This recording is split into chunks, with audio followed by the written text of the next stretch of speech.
Enquête. Hello tout le monde, bienvenue dans le podcast Parlement ultramarin qui analyse l'activité de nos élus. On a voté pour eux, ils sont là grâce à nous, mais que font-ils pour nous ? La séance est ouverte. Bonjour à tous, la séance est ouverte. Bonjour tout le monde, ou alors peut-être que je devrais dire Hamia Salam, ou sinon Всем привет. Et là, c'est le drame. Vous êtes sûrement en train de vous dire mais qu'est-ce qu'il raconte là, l'autre ? Si c'est le cas, ça veut dire que vous n'êtes pas encore fluent en russe ou en azéri, mais moi je vous conseille de vous dépêcher de vous y mettre parce que, à ce qu'il paraît, l'Azerbaïdjan et la Russie sont en train de tisser leur toile chez nous dans les territoires français d'outre-mer. Nombreux sont ceux qui affirment que plusieurs régions ultramarines sont en train de subir depuis quelques années l'influence néfaste de Moscou et de Bakou. Alors qu'en est-il réellement ? Dans ce 14e épisode de Parlement ultramarin, le 4e épisode de la saison 2 déjà, nous allons essayer d'y voir un peu plus clair dans ce buzz, un brin déroutant au sujet des manigances, réelles et supposées, de ces pays lointains dans nos régions. Qui a peur du grand méchant Azerbaïdjan ? Ready, go!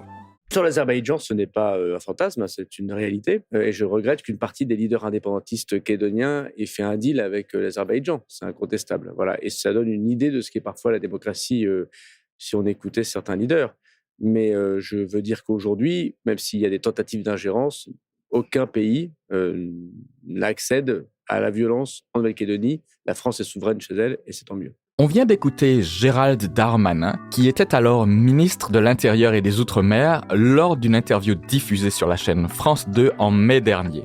À ce moment-là, la Nouvelle-Calédonie était en proie à la violence et aux émeutes depuis plusieurs jours. L'ancien ministre pose les termes. L'Azerbaïdjan, ex-république soviétique nichée entre les montagnes du Caucase et les rives de la mer Caspienne, serait en train de se mêler des affaires de la Nouvelle-Calédonie, collectivité française située dans l'océan Pacifique à 14 000 km de là. Une collectivité qui a été secouée pendant 6 mois par de graves troubles sur fond de revendications indépendantistes des Kanaks, le peuple autochtone de cet archipel colonisé par la France au 19e siècle. Pour rappel, ces troubles ont éclaté en mai alors que l'État faisait adopter au Parlement une loi qui permettrait d'accorder le droit de vote aux ressortissants français installés après 1998 dans cet archipel appelé Kanaki par ses habitants autochtones.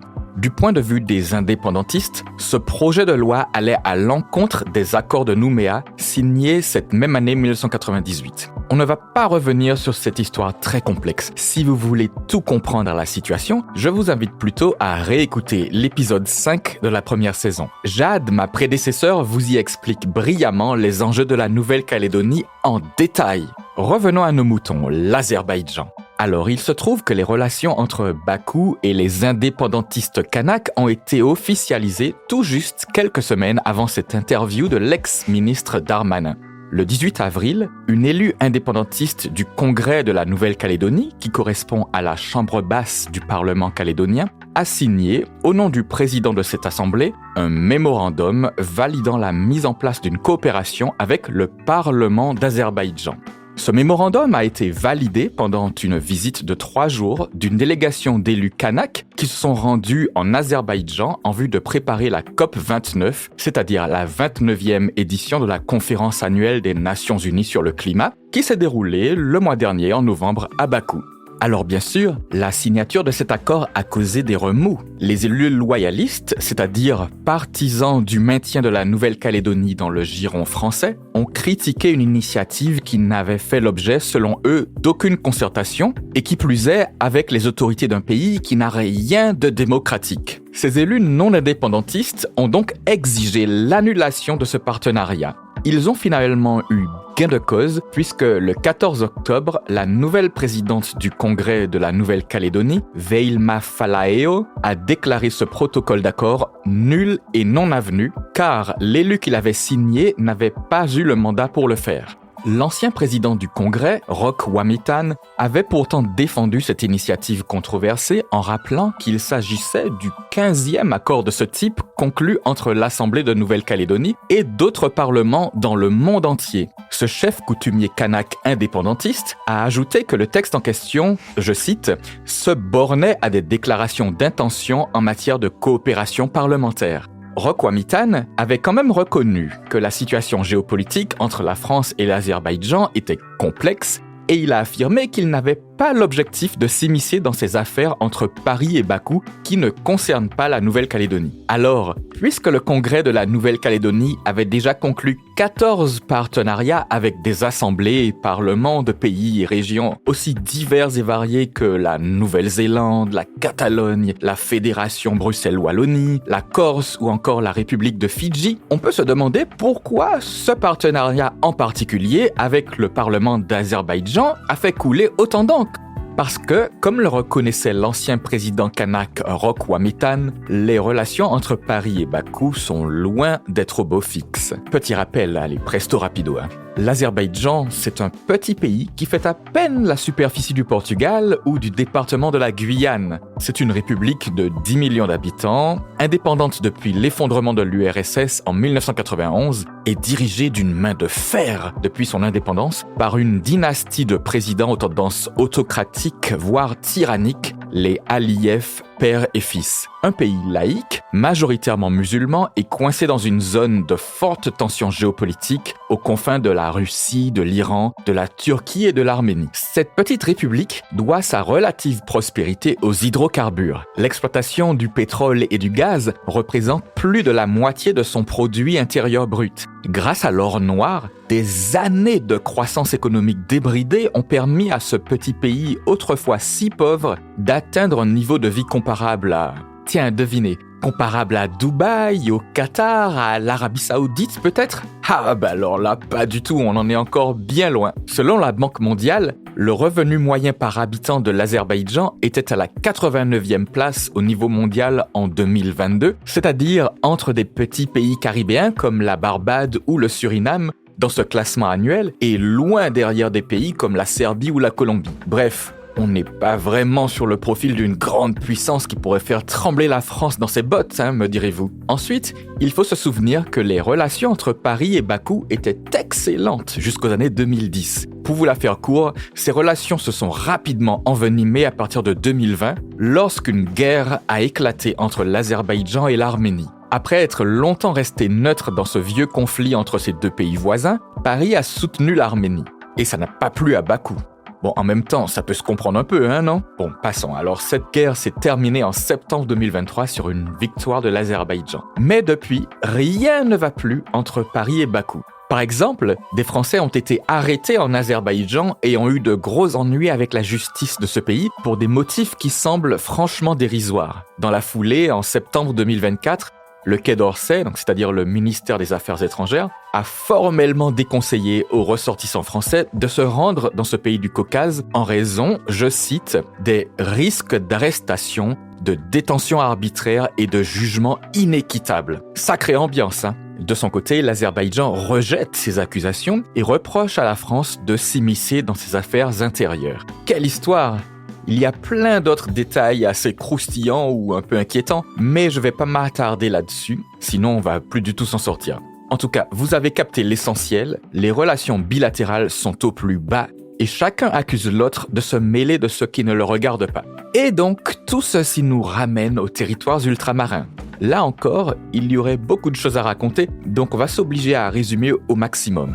Donc voici juste quelques événements importants à retenir. En juillet 2023, l'Azerbaïdjan a parrainé la création du groupe d'initiative de Bakou, GIB, un organisme international au statut d'ONG au sein duquel les militants indépendantistes des différents pays d'outre-mer sont invités à se fédérer contre, je cite, le néocolonialisme de la France. Puis, le 17 janvier 2024, une commission du Parlement azerbaïdjanais a réclamé la reconnaissance de l'indépendance de la Nouvelle-Calédonie, de la Polynésie et aussi de la Corse. Ensuite, les 17 et 18 juillet, Bakou a accueilli le premier congrès des mouvements d'indépendance des territoires territoires colonisés par la France. Tout un programme. Ce congrès a réuni plus de 15 partis politiques et mouvements indépendantistes kanaks, mais aussi des Antilles, de Polynésie et de Corse. Et puis encore, les 2 et 3 septembre, ce même pays a organisé une conférence sur l'occupation de l'île comorienne de Mayotte, avec pour objectif de dénoncer la politique française qualifiée par Bakou de néocoloniale dans ce département français de l'océan Indien. Et ce sont juste quelques exemples parmi d'autres. Bon, c'est vrai que ça commence à faire un peu beaucoup, pas vrai, hein? L'ingérence, ça paraît quelque chose de très abstrait. Ça paraît un concept très éloigné, mais en fait, c'est tangible. Quand vous vous armez, non seulement idéologiquement, mais que vous alimentez la tension, que vous appuyez où ça fait mal, l'ingérence, elle ne crée pas les problèmes, mais elle les alimente. Elle nourrit la tension, et c'est très vicieux, mais c'est efficace, malheureusement. Vous venez d'entendre la députée mahoraise Estelle Youssoufa du groupe LIOT, Liberté, Indépendant, Outre-mer et Territoire, sur les ondes de Sud Radio en avril 2024. L'élu centriste dénonçait les manœuvres de l'Azerbaïdjan, mais aussi de la Russie et de la Chine dans les Outre-mer en général, et surtout les ingérences et les, je cite, déstabilisations, fin de citation, orchestrée à Mayotte par la République des Comores, le pays voisin qui revendique sa souveraineté sur le petit département français. Et là, vous vous dites, les Comores, bon, on peut comprendre à la rigueur, mais pourquoi l'Azerbaïdjan, ce pays enclavé dans le Caucase, s'intéresse aussi au rapport entre Paris et ses territoires ultramarins? De vous à moi, c'est une excellente question et il y a 2 réponses possibles. La première, c'est une vieille tradition d'anticolonialisme dans le pays. En 1920 déjà, le Congrès des peuples d'Orient s'est tenu à Bakou. Dans une interview qu'il a accordée à Radio France Internationale le 12 novembre dernier, Jean de Gliniasti, ancien ambassadeur de France en Russie et directeur de recherche à l'Institut des Relations internationales et stratégiques,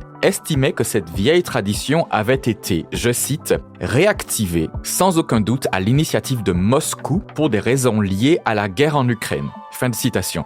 D'autant que, entre 2019 et 2024, l'Azerbaïdjan assurait la présidence du mouvement des non-alignés, une organisation créée au début de la décolonisation dans les années 1950 et qui regroupe aujourd'hui 120 États du Sud global. La deuxième raison, c'est que Bakou cherche tout bêtement à semer la pagaille en France, en représailles du soutien français à l'Arménie dont je vous parlais il y a quelques minutes. De nombreux experts s'accordent sur ce point. Mais comme le soulignait l'ancien ambassadeur Jean de Gliniasti dans cette même interview sur RFI en novembre, malgré ce coup de froid entre Paris et Bakou, les 2 pays se sont bien gardés jusqu'à présent d'en arriver à, je cite, la rupture des relations diplomatiques ni à des mesures de rétorsions économiques, puisque l'Azerbaïdjan est quand même l'un des grands pourvoyeurs de gaz de l'Union européenne. Fin de citation. Ah bah oui, il faudrait quand même pas que ces petites fâcheries de cours de récré en viennent à gêner le business, soyons sérieux 5 minutes quand même.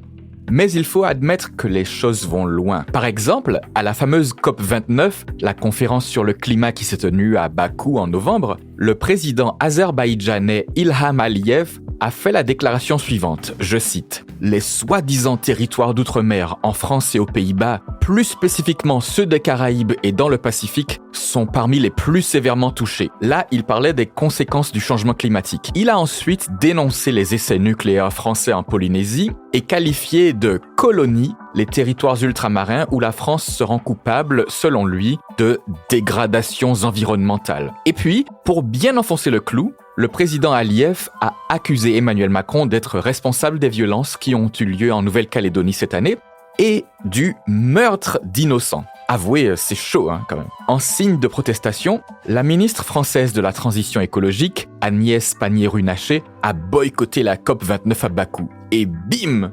Et donc, au milieu de toutes ces chamailleries, il y a nous, les habitants des pays ultramarins, comme de simples pions sur cet échiquier géopolitique entre Paris, Moscou, Bakou, Pékin et d'autres puissances étrangères. Tout compte fait, ces pays lointains ne sont peut-être pas des bienfaiteurs désintéressés, soucieux de l'épanouissement des Kanaks, des Mahorais, des Polynésiens, des Guyanais et des Antillais. Ils agissent plutôt comme des adversaires de Paris qui cherchent à affaiblir la France en se servant assez cyniquement de ces territoires ultramarins. La bonne nouvelle, c'est que la plupart des acteurs locaux ont l'air d'en être bien conscients et de ne pas être dupes de ces attentions que leur porte l'Azerbaïdjan. Pour eux, c'est un allié de circonstance. Et pour l'instant, l'impact réel de cette stratégie de Bakou est resté finalement plutôt modeste. Par exemple, selon les services de renseignement, ces ingérences ont joué un rôle marginal dans l'insurrection et les émeutes de cette année en Nouvelle-Calédonie. Laissons le mot de la fin au député martiniquais Marcelin Nadeau, qui s'exprimait fin novembre dans l'émission Outre-mer et si on bougeait les lignes sur la chaîne La Première. C'est notre collègue Motaï Bozerson, qui est le président du gouvernement polynésien, qui disait à juste titre qu'à travers ces 10 Outre-mer, la France a la possibilité de réinventer des rapports sortant de cette logique de puissance, mon général, pour réinventer, comme l'aurait dit d'ailleurs Edgar Morin ou Patrick Vivray, une géopolitique humaniste, une géopolitique écologiste qui sorte de cette logique de puissance à tout prix et forcément de rivalité entre puissances. Et c'est un beau message, hein? Bon, mon avis vaut ce qu'il vaut, mais pour compléter, j'ajouterais que si la France n'avait pas cette fâcheuse habitude de traiter ses territoires ultramarins comme de simples possessions, et si elle ne traitait pas aussi souvent les habitants de ces régions ultramarines comme des citoyens de seconde zone, peut-être que ces ingérences étrangères feraient un gigaflop en fait. Allez, merci pour votre fidélité. Passez d'excellentes fêtes et je vous retrouve en 2025 pour de nouveaux épisodes de votre podcast politique préféré.